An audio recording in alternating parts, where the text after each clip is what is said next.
got you.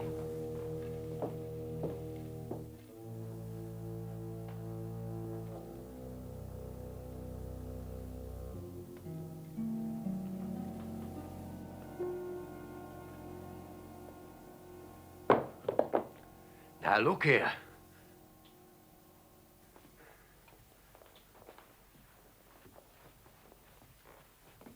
But, Mum... Close the window, John.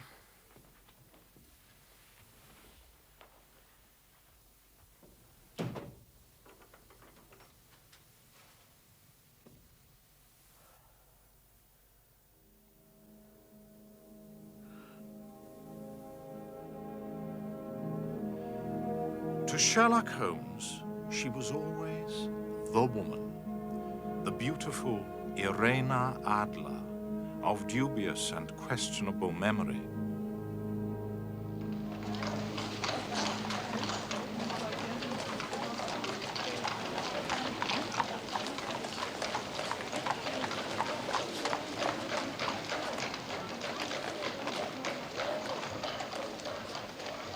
At the time of our involvement in the Irena Adler case, Holmes and I had been sharing rooms in Baker Street for some years. My practice had caused me to be absent in the country for several days. As usual, after leaving Holmes for any length of time, I returned filled with apprehension as to his mood.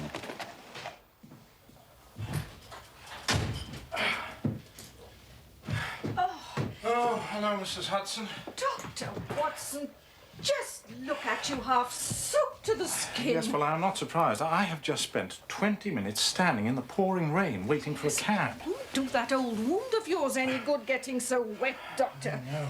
Just take this coat and your hat.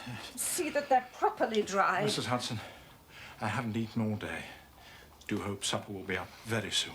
That's very doubtful. I don't know what's come over Mr. Holmes. He seems to be all on edge. I'm not to bring up supper until I'm called. Those are his orders. Thank you, Mrs. Hudson.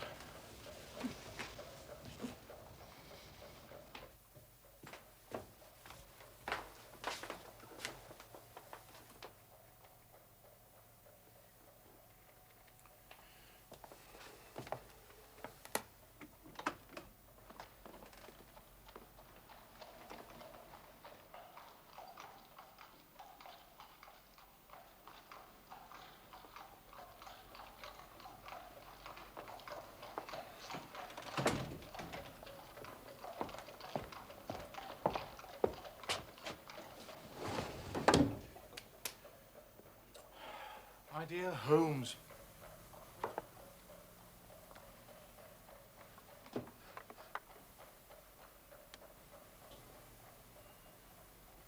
What is it tonight?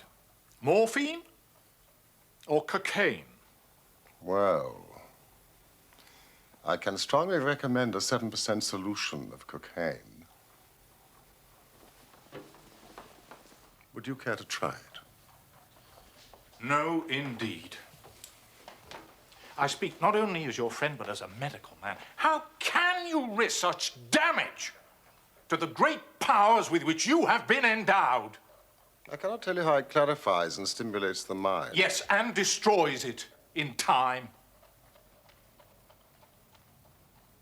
My mind rebels at stagnation. Give me problems. Give me work. Give me the most abstruse cryptogram, the most intricate analysis, and I'm in my proper atmosphere.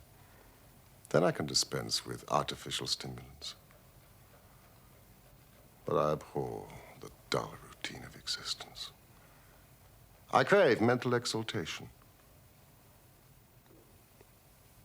That is why I've chosen my own profession, or rather, created it, for I am the only one in the world. The only unofficial detective. The only unofficial consulting detective. I take no credit in my cases. The work itself, the pleasure of finding a field for my particular powers is my highest reward.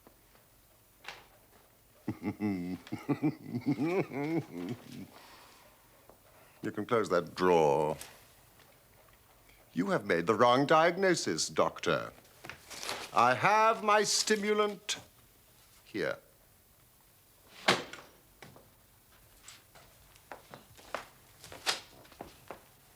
I hope you enjoyed your week in the country. It was good for the appetite. Incidentally, I do wish you would ring for supper.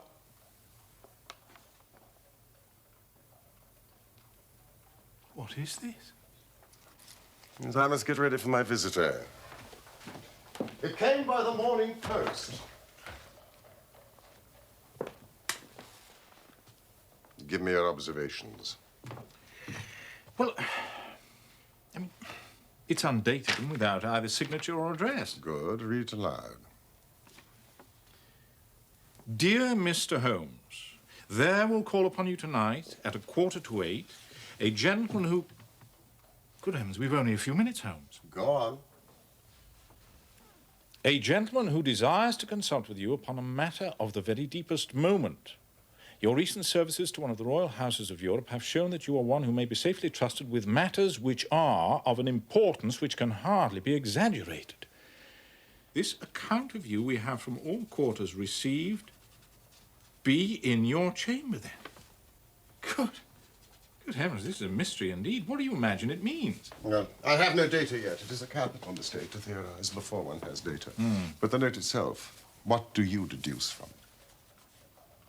It's a man's writing. Good. Presumably well-to-do. It's expensive paper, this. It's peculiarly strong and stiff. Peculiar, that is the very word. It is not English paper at all. Hold it up to the light. Ah. Large E, small g, large P and G with a small T woven into the texture. And that is? Maker's monogram. Excellent, Watson. Come along. Let us consult our continental gazetteer. Your cigars. You see, I was not unmindful of your return. Oh. Would you care for some whiskey? Later, perhaps, when we've eaten. The monogram is an abbreviation for Papiergesellschaft, which is the German for paper company. And the E.G. Eglonitz Egria. A German-speaking district of Bohemia, noted for its numerous glass factories and paper mills there. Bohemia. The kingdom of Bohemia. And the note is written by a German. You see, this account of you we have from all quarters received. Only a German is so uncourteous to his verbs. So we are to expect a German from Bohemia. Here he is. Drawn by a pair. A nice little broom. There's money in this case, Watson, if there's nothing else. Holmes, I think your visitor will want me out of the way. Not a bit, Doctor. Stay where you are. I am lost without my Boswell. But he sounded so secretive. I may need your help, and so may he. Now stay in that armchair and give me your full attention. Here he comes.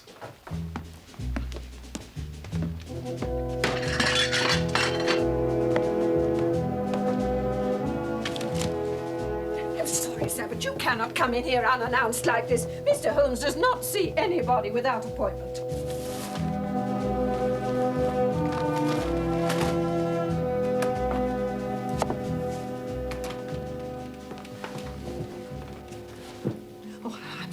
Mr. Holmes, there was nothing I could do. It's perfectly all right, Mrs. Hudson. If you would kindly leave us and close the door. Thank you.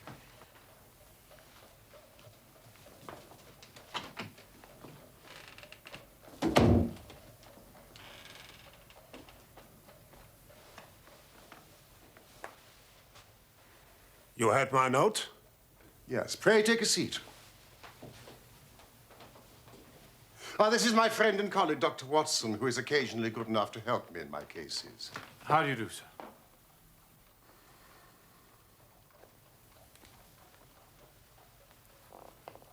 Whom do I have the honor to address? You may address me as the Count von Kramm, a Bohemian nobleman. I should much prefer to communicate with you alone. No, it is both or none.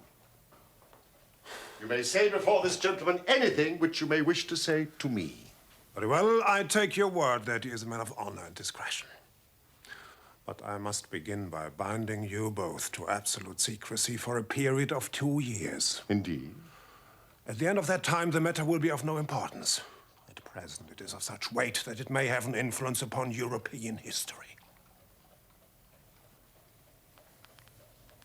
I promise. And I. You will excuse this mask. The august person who employs me wishes his agent to be unknown to you. In fact, I may confess that the title I've given you is not exactly my own.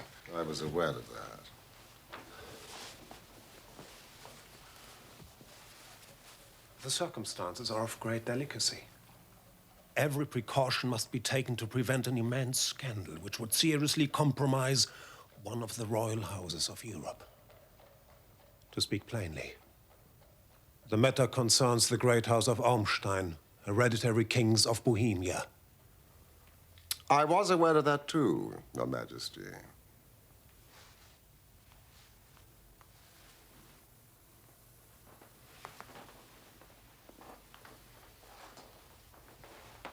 You are right.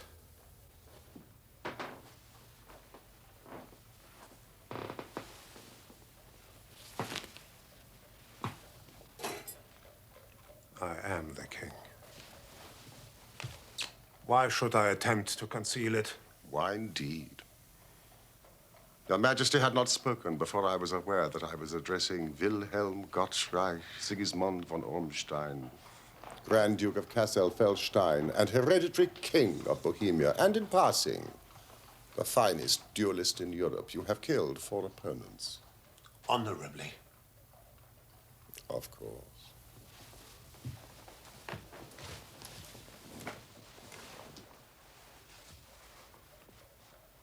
The facts are briefly these. Some 10 years ago, during a lengthy visit to Warsaw, I made the acquaintance of the well-known adventuress, Irene Adler. The name is no doubt familiar to you. Kindly look her up in my index, will you, Watson? So, I deduce that Your Majesty became entangled with this lady, wrote her some compromising letters, and is now desirous of getting them back. Precisely so. But how could you know that? Abineri, Italian General Staff. Adler Irena, born New Jersey, 1858. Is this the lady? New Jersey, let me see. Singer, contralto, appeared at La Scala, opera houses Petersburg and Warsaw. Retired from the operatic stage, now living in London. Makes occasional concert appearances. That is the lady.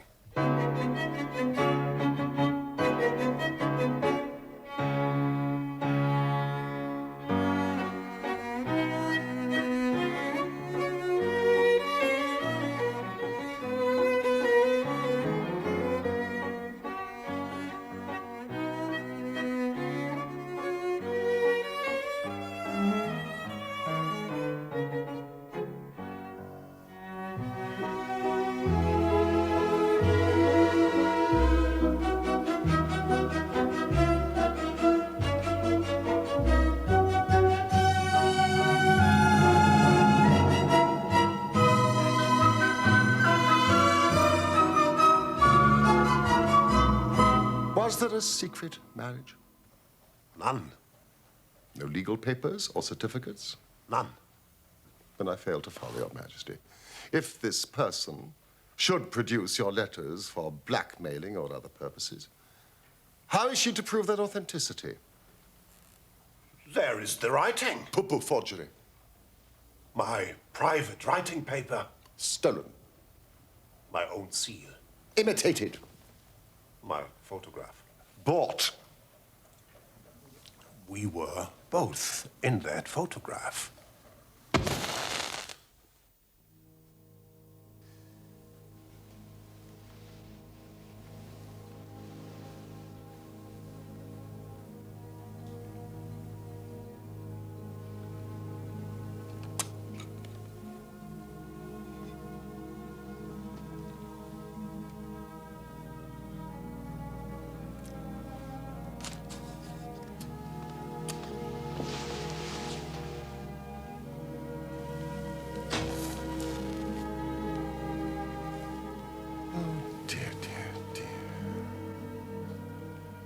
yes, that is very bad.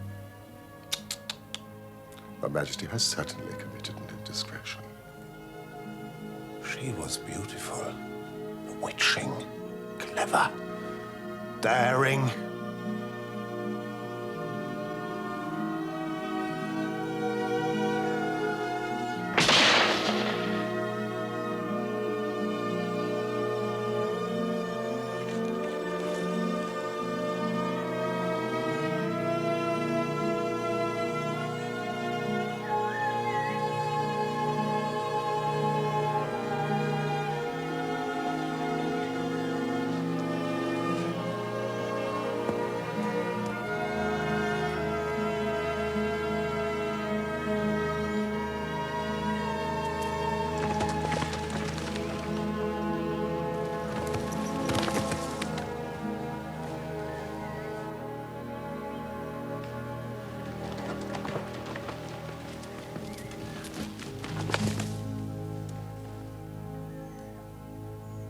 I was only Crown Prince then.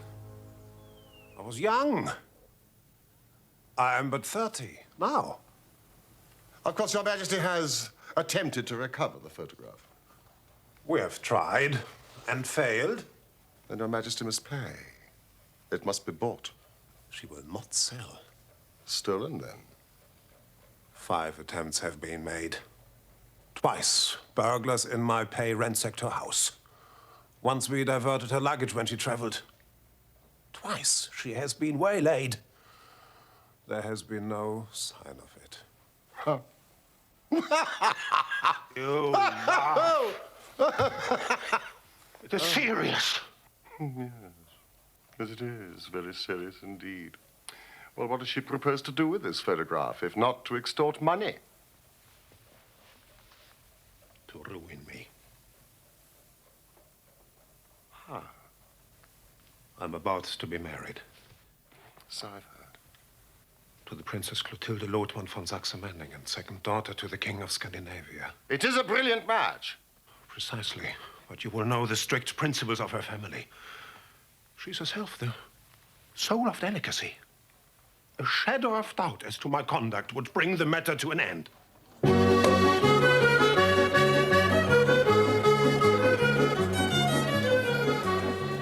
And Irena Adler Threatens to send them the photograph.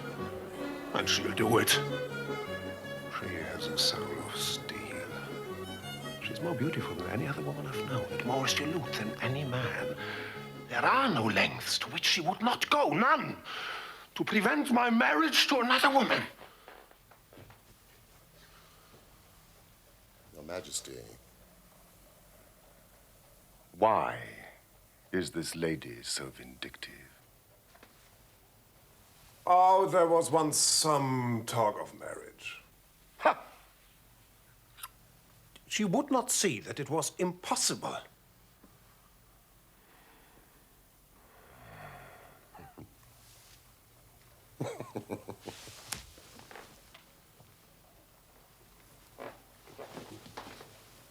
You are sure that she has not sent the photograph yet? I am sure. Why? It may be on its way at this very moment.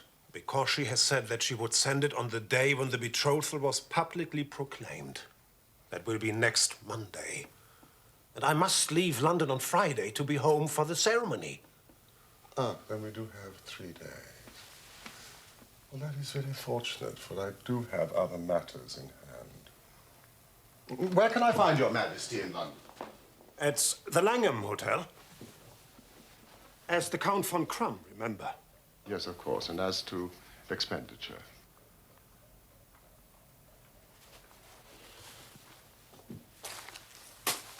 Here are £300 in gold and 700 in notes. And Miss Irena Adler's address.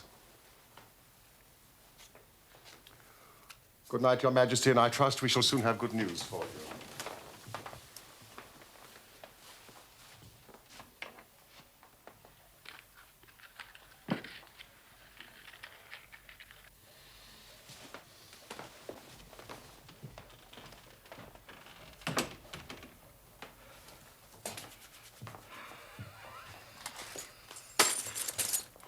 Holmes, we can dine at Romano's. But we only have 3 days, till Friday. Oh, it must be settled by Friday. The composer Tchaikovsky is conducting his own works at the St. James's Hall. No, no, no. It must be settled by Friday. My dear Watson, I'd like to be alone. You are hungry. Yes. I'm sure Mrs. Hudson will bring you up a sandwich. Sandwich? We will not discuss this matter until tomorrow afternoon. Good night.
Better than working, innit, mate?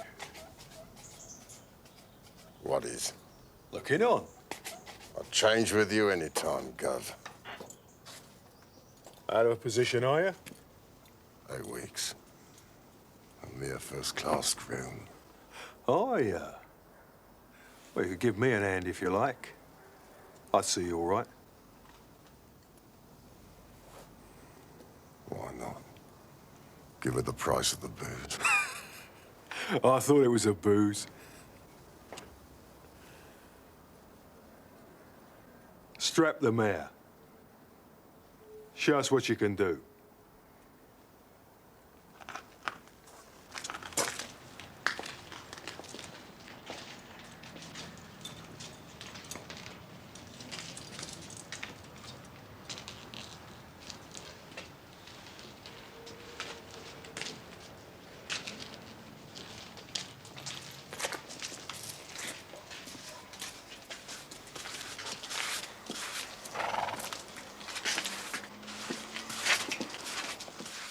I spent a couple of hours with the cabbie and his cronies. Miss Irena Adler has certainly turned all men's heads in those parts. She is the daintiest thing under a bonnet on this planet. So say the Serpentine News fraternity to a man. She lives quietly, drives out at 5 in the evening, returns at 7 sharp for dinner. Seldom goes out at other times, except when she sings. She has only one male visitor, but sees a good deal of him. He never calls less than once a day, and often twice. His name is a Mr. Godfrey Norton of the Inner Temple. You see the advantages of having a cabman as a confidant. Mr. Godfrey Norton is a lawyer. That is important. Ominous, perhaps. Why his repeated visits? Is she his client, friend, or mistress? If he is her lawyer, he might have the photograph in his strongbox. If her lover, he might not even know of it.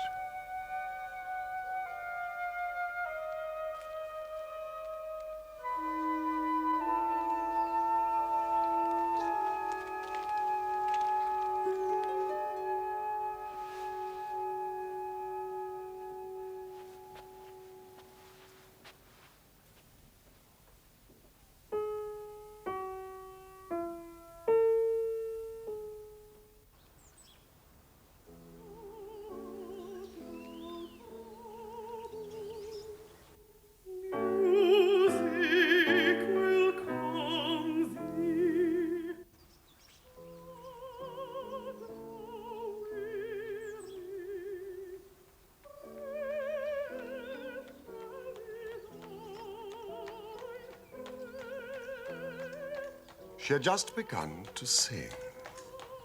She has the voice of an angel, Watson, when a truly surprising chain of events overtook me. Starting with the arrival of someone I presumed to be Mr. Godfrey Norton. Wait for me, will you?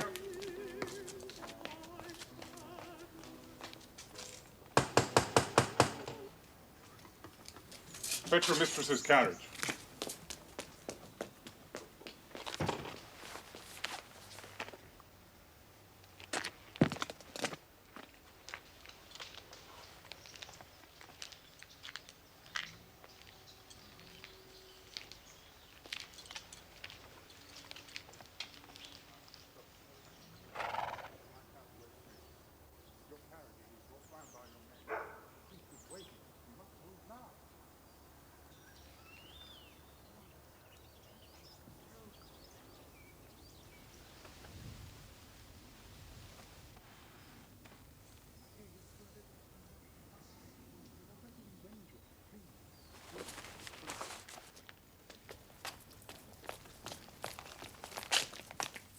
Drive like the devil. Church of St. Monica, Edge Railroad. I must arrive there at least 5 minutes before 12. That gives you 20 minutes. Half a guinea if you do it.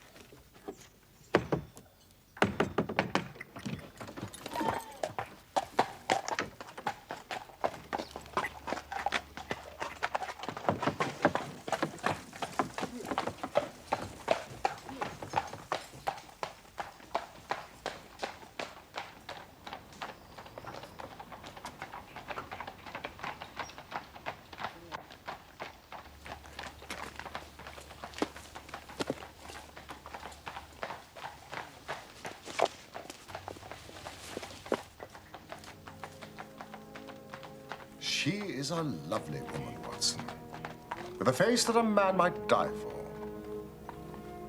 Face a man might die for. Unusual language for you, Holmes. A metaphor, Watson, nothing else.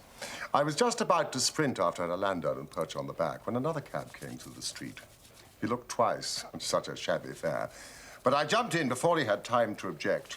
Showed him a handful of sovereigns and promised him one if he would get me to the Church of St. Monica within 20 minutes. Now, I don't think that I have ever been driven faster in a cab. But they were there before us.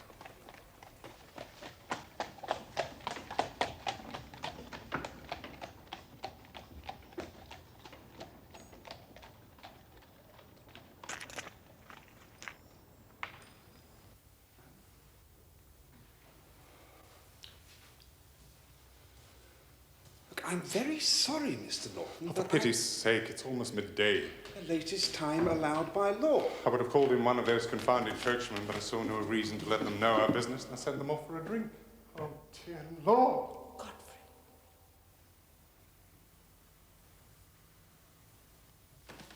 You, come here, man. Yes, I mean you. We've only a few minutes left, or it won't be legal. Come, man, come!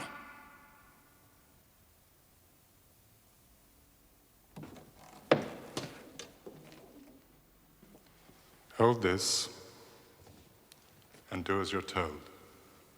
You'll be paid. Ah, we have our witness. The ceremony may proceed. Dearly beloved, we are gathered here in the sight of God to join together this man and this woman in holy matrimony, which is an honorable estate instituted of God in the time of man's innocency, signifying unto us the mystical union that is betwixt Christ and his church.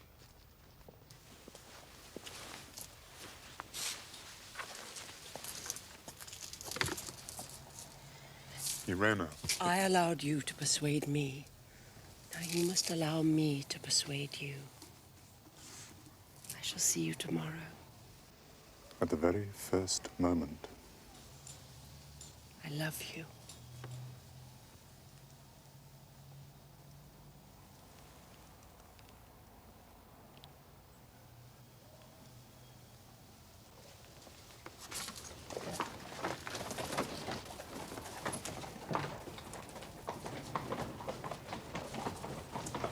John? Hey, you!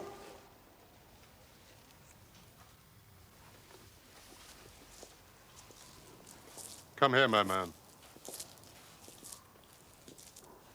Come here. Godfrey, let me.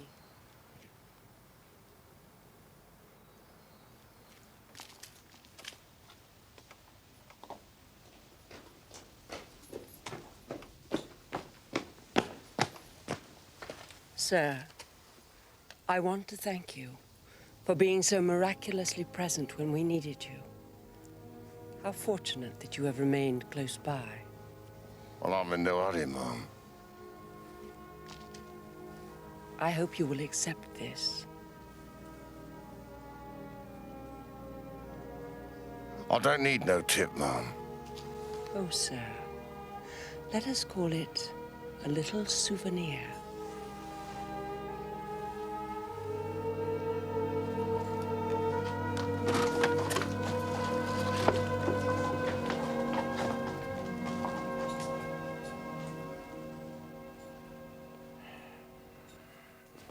She gave me a sovereign. Here it is.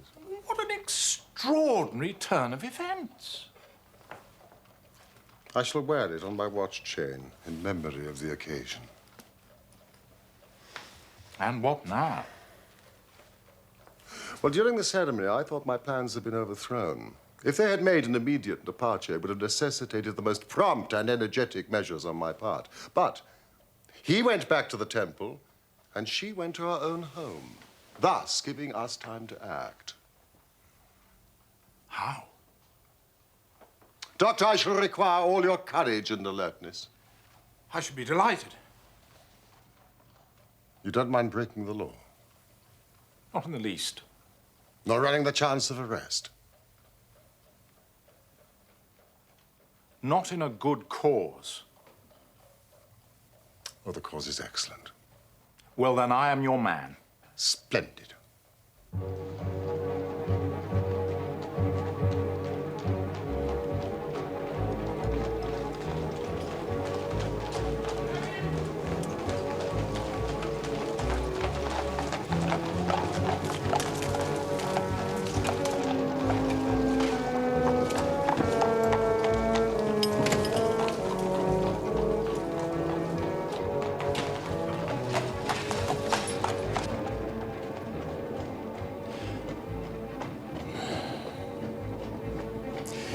Now, the question is,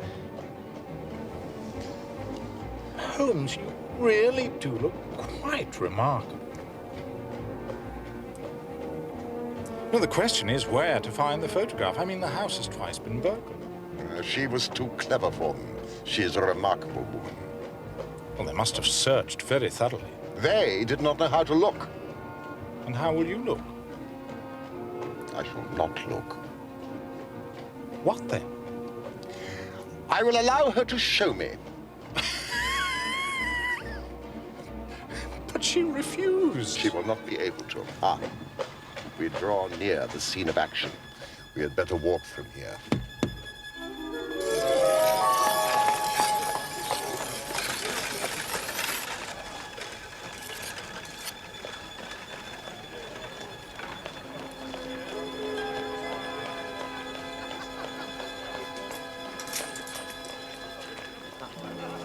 You know your instructions. When you raise your hand, I act. And we meet at the rendezvous in 10 minutes. There she comes.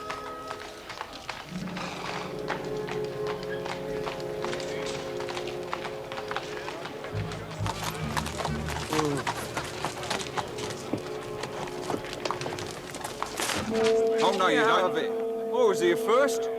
I opened the door, lady. You never know it was me. Clear off, you two.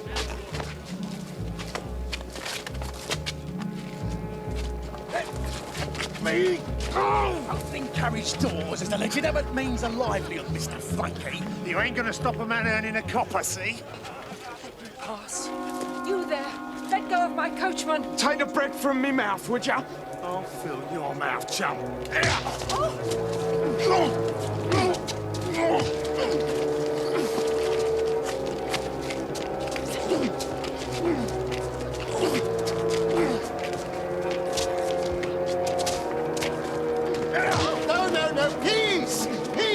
gentlemen, please, I beg you. Peace, I beg of you, madam. I must protect you. So stop that. Go, and you stop. Oh! Stand back. You see what you've done. He's dead. Scarper, mate, before the coppers come. He's still breathing, but he's taken a bad knock. I'm sorry, ma'am. You did your best, John. Is he badly hurt? It is only superficial, but he needs attention, quickly. But he can't lie in the street. Bring him into the house.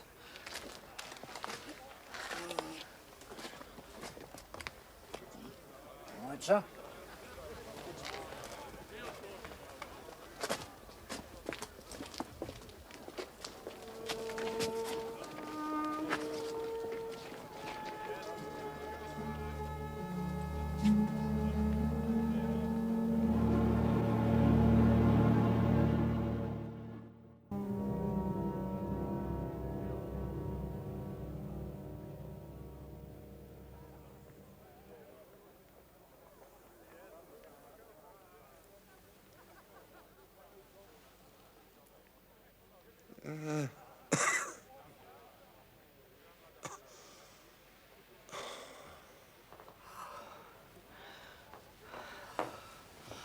Oh, you're conscious. Thank goodness. You are a brave man. Over here, Willard.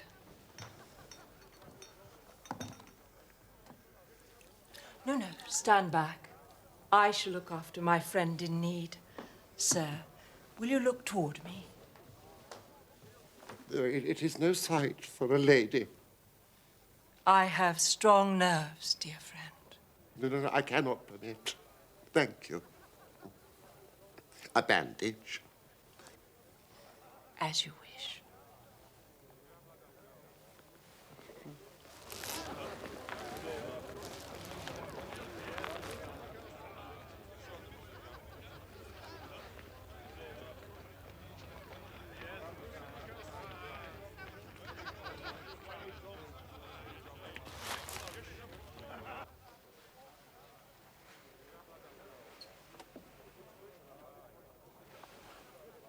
I'm so relieved that your wound isn't serious. Well, it is but shallow, and the concussion wears off.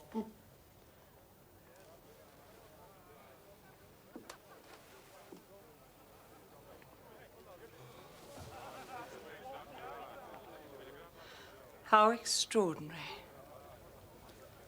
Madam? That so many people should gather in such a quiet little turning. Well, it's the gang, madam. It was all prearranged to rob you. All those men to snatch one little purse. Oh, no, dear friend. It wouldn't have paid them. My vocation takes me much amongst the poor and even the criminal classes, madam. Look at those people staring. Oh, curiosity is so unseemly, but I fear universal.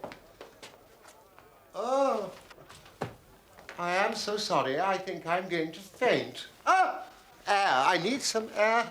Willard, the window. Oh.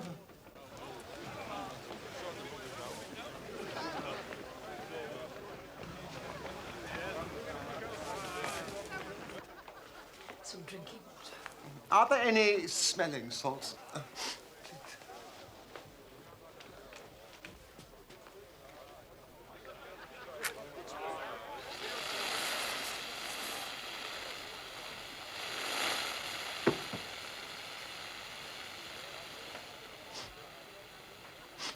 Madam?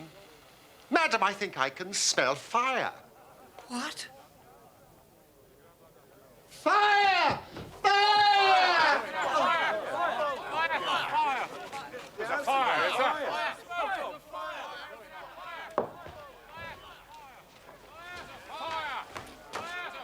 Madam, come out of here quickly. I'll take care of the old gentleman.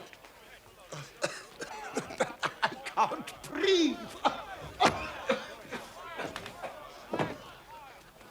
It's a false alarm. It's a false alarm. Look. It's a trick. It's a trick. Tell them. Tell them. Oh. It's a false alarm. Do you hear? We do not need the fire engine.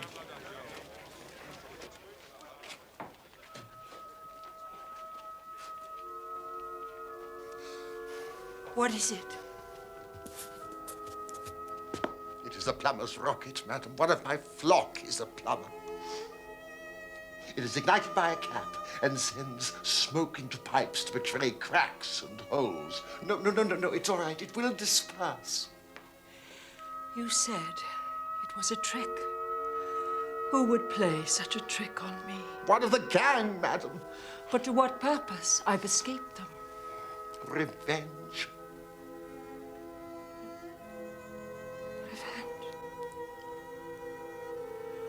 Are there such wicked people? There are people in this world, madam, to whom revenge is in itself a reward. I cannot imagine such feelings. I'm sure you cannot, madam. I am feeling more myself. I must be on my way. Oh, please stay. Some refreshment. Well, one of my flock expects me. Won't you let my carriage take you? Oh, no.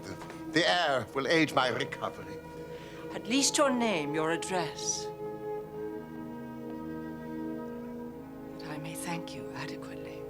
Well, I am just a humble servant, madam, of the all-seeing Providence. Good night.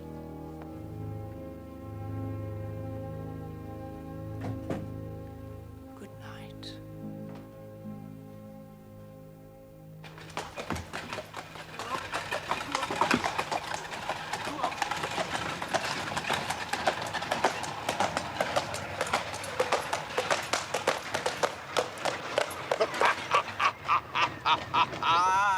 You did it very nicely, Doctor. You have the photograph? No, but I know what it is. How did you find out? She showed me, as I told you she would. The trouble is, it still remains in her possession. You may have lost your one chance, Holmes. No. I shall call early tomorrow morning. You'll call there? And as my own self. And with the king. The king? And with you, Watson. You must be a witness at the end of our quest.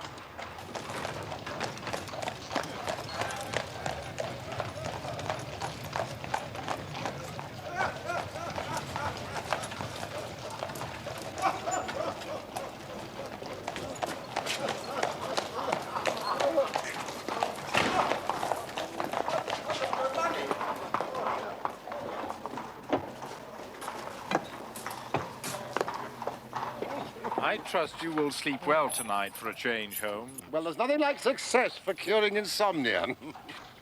Good night, Mr. Sherlock Holmes. Watson. Holmes.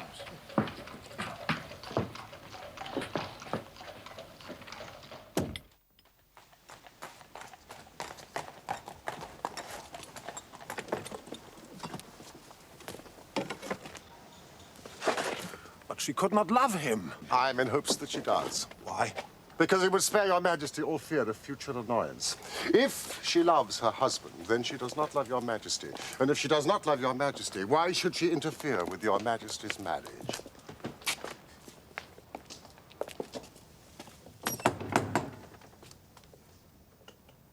Mr. Sherlock Holmes, I believe. I am Mr. Holmes. My mistress told me you were likely to call. She left this morning with her husband by the 5:15 train from Charing Cross for the continent. She has left England. Never to return, sir. All is lost.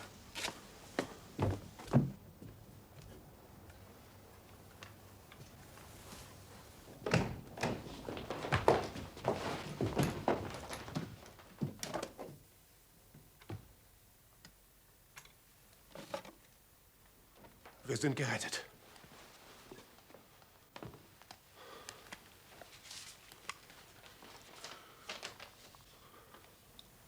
This is not it.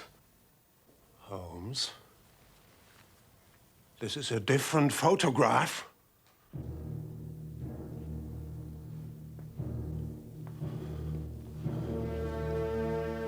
Do you hear me, man? The letter.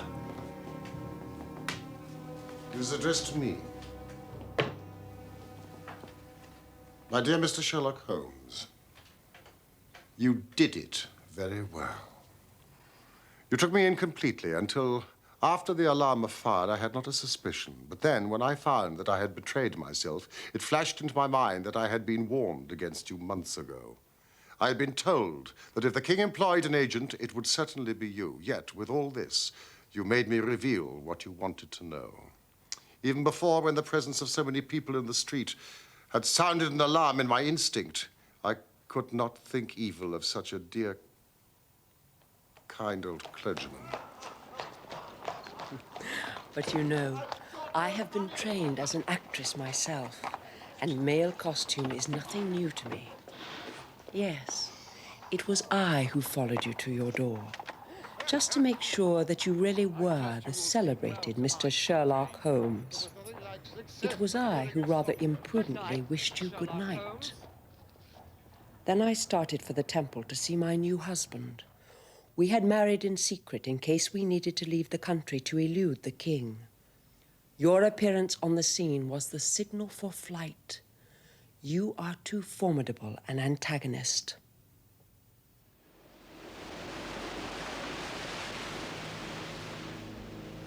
You will find the nest empty when you call tomorrow. As to the photograph, your client may rest in peace. I love and am loved by a better man than he.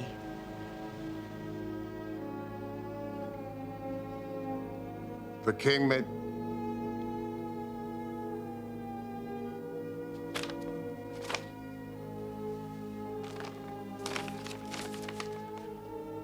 The king may do what he will without hindrance from one whom he has cruelly wronged.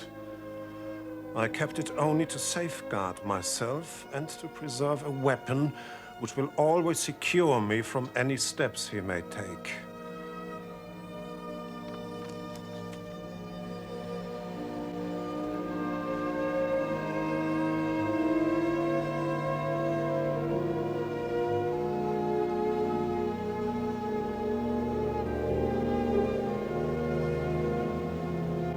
There is more.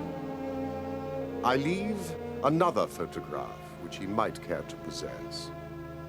And I remain, dear Mr. Sherlock Holmes, very truly yours, Irena Norton, née Adler. What a woman. What a queen she would have made. Is it not a pity she was not on my level? From what I have seen of the lady, yes, indeed, she is on a very different level to your Majesty. I am only so sorry that I have failed in my commission. On the contrary, my dear sir, nothing could be more successful. I know that her word is inviolate. The photograph is now as safe as if it were in the fire. I am glad that your Majesty thinks so. I am immensely indebted to you. Pray, tell me in what way I can reward you. This ring.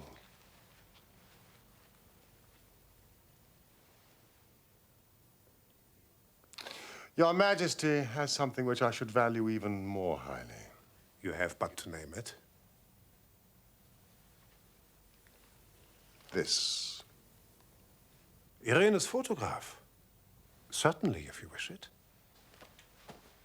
Then I have the honor to wish your Majesty a very good morning.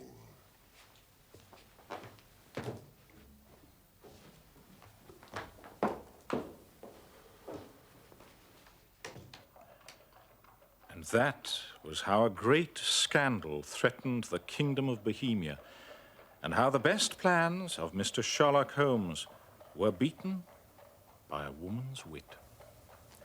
He used to sneer much at the cleverness of women, but I have not heard him do it of late. And when he speaks of Irena Adler, or when he refers to that woman, it is always under the honorable title of the woman. In his eyes, she eclipses the whole of her sex. It was not that he ever betrayed any sign of love for Irena Adler. All emotions such as that one are abhorrent to his cold, precise mind. He only looks on women pathologically, as the source of motives, clues. And yet, he keeps her photograph apart, locked up. There is but one woman to him, the beautiful Irena Adler of dubious and questionable memory.